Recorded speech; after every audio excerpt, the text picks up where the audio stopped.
Assalamualaikum dan salam sejahtera. Fokus minggu hadapan kali ini kita berikan tumpuan kepada isu yang berbangkit sepanjang minggu ini dan bakal menjadi tumpuan juga pada minggu hadapan, iaitu berkenaan dengan institusi kehakiman. Dan untuk berikan konteks kepada perbincangan kita untuk petang ini, antara lain laporan berkenaan dengan kenyataan Perdana Menteri Datuk Seri Anwar Ibrahim yang mengesahkan beliau menjadi sebahagian daripada pihak yang terlibat dengan kes pengampunan bekas Perdana Menteri Datuk Seri Najib Tun Razak. Perkara itu memberi bayangan bahawa beliau menjadi salah seorang individu yang berada di lembaga pengampunan bagi kes bekas Perdana Menteri. Dia tidak berbangkit. Dia soalnya proses mohon pengampunan itu dibenarkan oleh sesiapa. Jadi boleh dibawa. Tetapi tentunya kita akan patuh pada peraturan-peraturan dan syarat-syarat, dan akhirnya walaupun melalui proses dan saya akan ada dalam proses itu, akhirnya seperti saya tahu soal penganugerahan pingat dan soal pengampunan itu wewenang dan budi bicara Lebah Duli Yang di-Pertuan Agong. Jadi tak perlu kita bahaskan di awam kerana proses itu mesti dilalui. Saya belum lihat apa-apa lagi proses yang berlaku. Baru-baru ini, Majlis Kerja Tertinggi UMNO memohon pertimbangan agar Yang di-Pertuan Agong Al-Sultan Abdullah Riayatuddin Al-Mustafa Billah Shah memberi pengampunan penuh kepada Najib. Beliau kini sedang menjalani hukuman penjara selepas didapati bersalah menyeleweng dana SRC International Sendian Berhad. Presiden UMNO Datuk Seri Ahmad Zaid Hamidi menyatakan tindakan itu tidak berniat untuk memberi tekanan kepada baginda. Sebaliknya, ia lebih menjerumus kepada soal simpati terhadap bekas pemimpin itu. Selain daripada isu pengampunan bekas Perdana Menteri, ini pula berkenaan dengan isu Hakim Mahkamah Rayuan Datuk Muhammad Nazlan Muhammad Ghazali yang didapati melanggar Kod Etika Hakim dan mempunyai konflik kepentingan ketika mengetuai kes SRC International Sendian Berhad melibatkan bekas Perdana Menteri Datuk Seri Najib Razak. Perkara itu disahkan Menteri di Jabatan Perdana Menteri, Undang-Undang dan Reformasi Institusi Datuk Seri Azalina Osman Said berdasarkan hasil siasatan SPRM terhadap Nur Nazlan. Memetik laporan FMT, Azalina mengesahkan Muhammad Nazlan telah melanggar kod dan mempunyai konflik kepentingan menerusi surat bertarikh 20 Mac kepada Peguam Bela Syafiee & Co. Ia berdasarkan salinan laporan penemuan SPRM bertarikh 20 Februari lalu yang dipanjangkan oleh agensi itu kepadanya.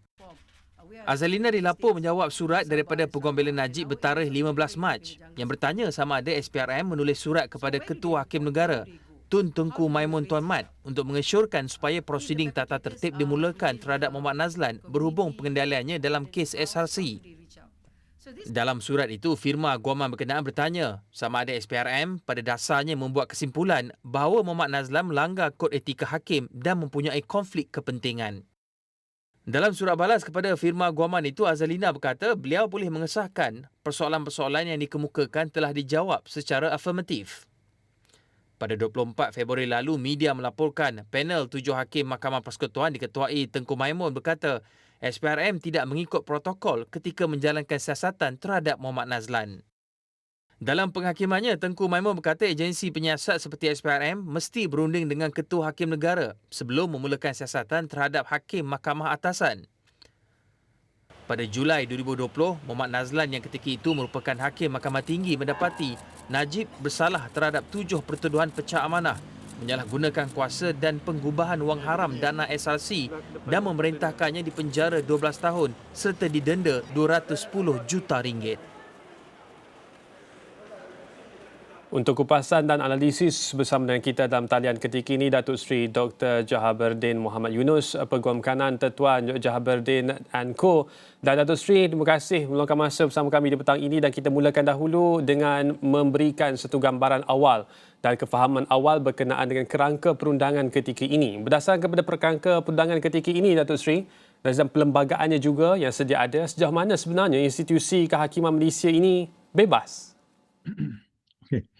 Kalau kita, masih Saudara Irfan, kalau kita lihat kepada isu kebebasan kehakiman di negara ini dari segi kerangka.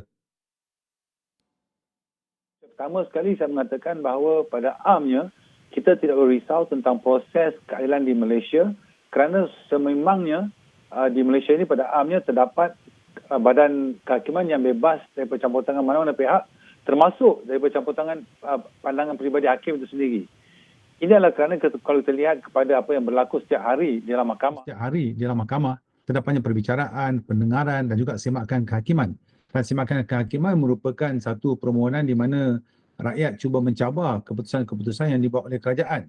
Dan saya mengatakan wujudnya kebebasan badan kehakiman pada setiap hari dalam menjalankan tugas mereka kerana sudah terdapat beberapa undang-undang yang berjalan setiap hari juga. Sebagai contoh, kita ada Akta Keterangan 1950 dan akta ini sangat penting kerana akta inilah yang akan menentukan bagaimanakah keterangan-keterangan boleh dimasukkan, apakah keterangan-keterangan yang boleh dimasukkan dan sebagainya, dan akta ini penting kerana tanpa keterangan seorang rakyat itu tidak dapat membuktikan kesnya dan begitu juga pendakwaan tidak dapat membuktikan kes mereka. Dan keduanya terdapat juga satu lagi tata cara atau Mahkamah 2012. Dan akhir sekali kita terdapat dalam persidangan perbicaraan jenayah, kita ada kanun acara jenayah. Ini memastikan bahawa proses keadilan di mahkamah berjalan dengan bebas daripada campur tangan mana-mana pihak termasuk pandangan peribadi hakim itu sendiri. Dan yang keduanya, kita juga ada satu sistem yang cukup cantik, cukup baik dalam negara ini. Kita ada proses rayuan yang pasti ada daripada mahkamah rendah ke mahkamah lebih tinggi. Sebagai contoh, dari mahkamah session ke mahkamah tinggi, ke mahkamah rayuan, akhir sekali kepada mahkamah persekutuan.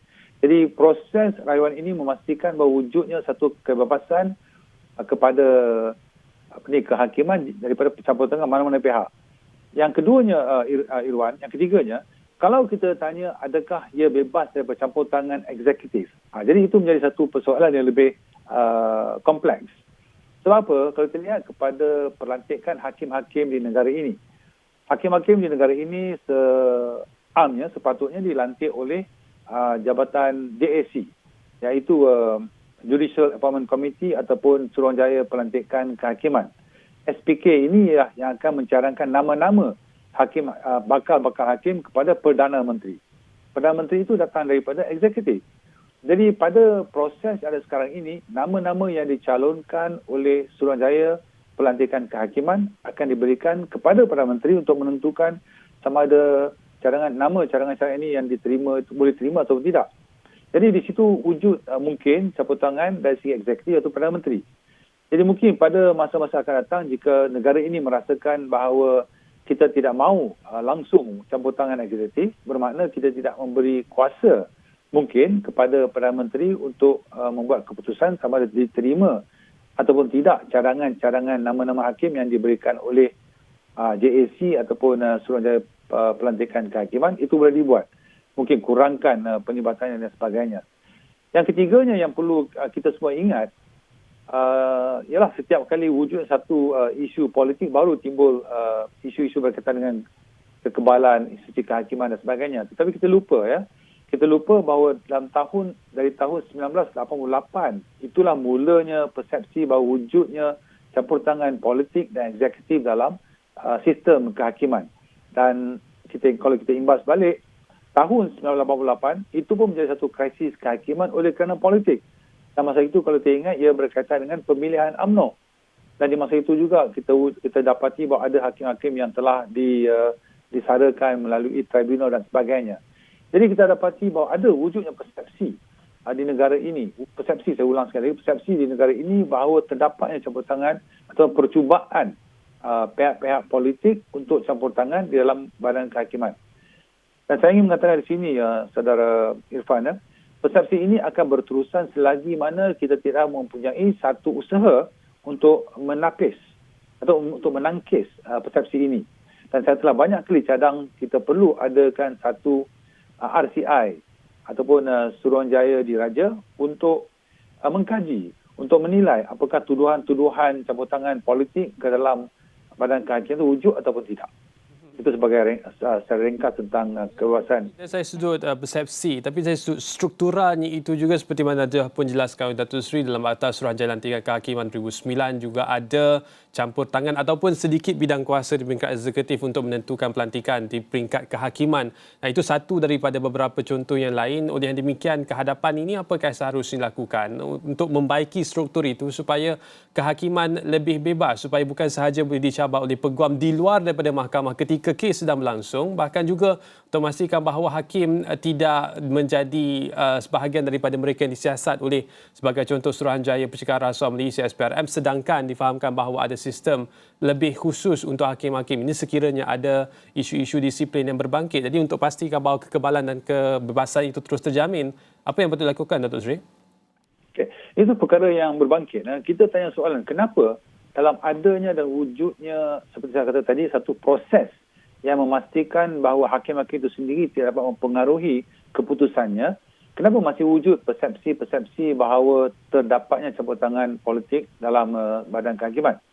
Seperti saya mengatakan tadi, kita perlu dengan segera mengadakan satu RCI, Suruhanjaya Diraja, untuk melihat kepada pelbagai tuduhan-tuduhan yang telah dibuat kepada badan kehakiman. Dan setiap kali Saudara Iwan kita lihat, tuduhan-tuduhan itu selalunya dibuat oleh orang-orang politik itu sendiri. Jadi itu yang menjadikan tuduhan-tuduhan itu menjadi mendapat perhatian yang lebih khusus. Kerana orang-orang politik ini adalah orang-orang ahli parlimen yang juga pengubal undang-undang. Dan mereka pernah jadi kerajaan ataupun jadi kerajaan sekarang. Jadi kita lihat semua tuduhan-tuduhan ini kita tidak boleh push it under the carpet. Kita tidak boleh buat seolah ia tidak pernah berlaku. Jadi saya cadangkan sekali lagi perlunya ada satu RCI untuk sekaligus melihat kepada tuduhan-tuduhan campur tangan politik ini sama ada benar atau tidak dan sebagainya. Itu satu. Sebab ianya penting, Saudara Irwan, kerana ia memberi kesan kepada keselamatan negara, kesan kepada kredibiliti ataupun kredibiliti institusi kehakiman itu sendiri. Dan yang ketiga juga, ia memberi kesan kepada sosial dalam negara ini. Dan yang keduanya juga saya cadangkan supaya mungkin kita lihat balik kembali sama ada perlu ada reform kepada cara pelantikan hakim-hakim. Seperti yang saya sebutkan tadi, walaupun JAC ataupun Suruhanjaya Pelantikan Kehakiman yang mencadangkan nama-nama, akhirnya Perdana Menteri boleh tentukan siapa yang dia nak.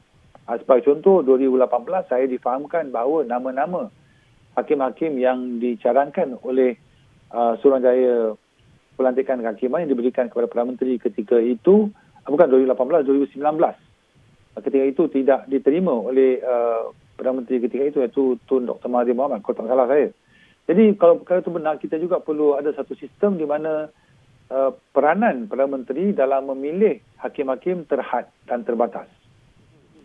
Dan selain daripada soal perubahan secara struktural ataupun reformasi institusi kehakiman, soal literasi perundangan mengenai proses kehakiman di kalangan masyarakat awam juga harus diberatkan juga, Datuk Seri. Kerana ketika penghakiman dibacakan dan penghakiman sudah pun dibuat, ada di kalangan suara masyarakat awam yang tidak memahami mengapa keputusan itu dibuat, antara lain berkenaan dengan kes di peringkat rayuan Datuk Seri Najib berkenaan dengan keputusan Mahkamah Persekutuan dalam kes asasi nasional. Bila ada dissenting opinion, itu yang digembar-gemburkan sehingga difahami bahawa keadilan tidak wujud ataupun sudah pun dicabul. Jadi hal itu harus diterangkan kepada masyarakat, apa yang harus dilakukan dalam konteks literasi perundangan ini, Datuk Seri? Benar, Saudara Irfan. Saya lihat bukan saja dalam bidang ataupun isu kehakiman saja yang rakyat tidak faham. Sebenarnya banyak perkara-perkara yang sepatutnya asas rakyat masih tidak faham dan tidak tahu. Dan saya tidak salahkan rakyat kerana kita lihat balik kepada apa yang berlaku dalam negara ini. Selama hampir 30 tahun yang lalu, informasi kepada rakyat tidak dibenarkan. Saya rasa pemikiran dan perbincangan yang hebat di kalangan rakyat hanya berlaku dalam masa 20 tahun yang lalu saja. Sebelum ini banyak perkara-perkara tidak diberitahu kepada rakyat, tidak dibenarkan rakyat berbincang pun. Jadi itu satu faktor dari segi peningkatan kematangan rakyat kerana dibenarkan suasana berbincang dan berfikir dalam negara ini. Itu satu aspek. Jadi pendidikan perlu diteruskan. Juga saya lihat Ketua Hakim Negara dia kerap memberi penjelasan kepada rakyat dalam pelbagai isu dan juga melalui keputusan-keputusan yang dibuat. Dan begitu juga saya minta supaya kita ada peguam negara yang lebih proaktif memberi penjelasan kepada rakyat. Tidak boleh peguam negara tidak boleh mengambil pendirian saya berdiam diri kerana tidak mau bercampur tangan. Tidak boleh sebab kamu ketua, you are the AG. Kamu ketua peguam negara. Jadi sebagai ketua peguam negara kamu perlulah memberi penjelasan bagi pihak kerajaan kadang-kadang dan juga bagi pihak undang-undang tentang perkara-perkara yang berlaku yang memberi kesan-kesan yang negatif kepada badan kehakiman, termasuk juga kalau kita lihat sistem keadilan terpalit kepada AGC itu sendiri, Pegawai Negara itu sendiri, Jabatan Pegawai Negara itu sendiri. Terima kasih Datuk Seri Dr. Jahaberdin Muhammad Yunus, Peguam Kanan Tetuan Jahaberdin & Co. bersama kita petang ini untuk berkongsi berkenaan dengan kebebasan kehakiman dan juga literasi perundangan khususnya melibatkan penghakiman yang dibuat oleh hakim-hakim. Tapi kita akan berehat seketika kembali selepas ini untuk kita menjenguk pula Karnival Usahawan Gempak bersama-sama dengan wartawan Sarawani Hasim Muhammad. Kita berehat seketika kembali selepas ini.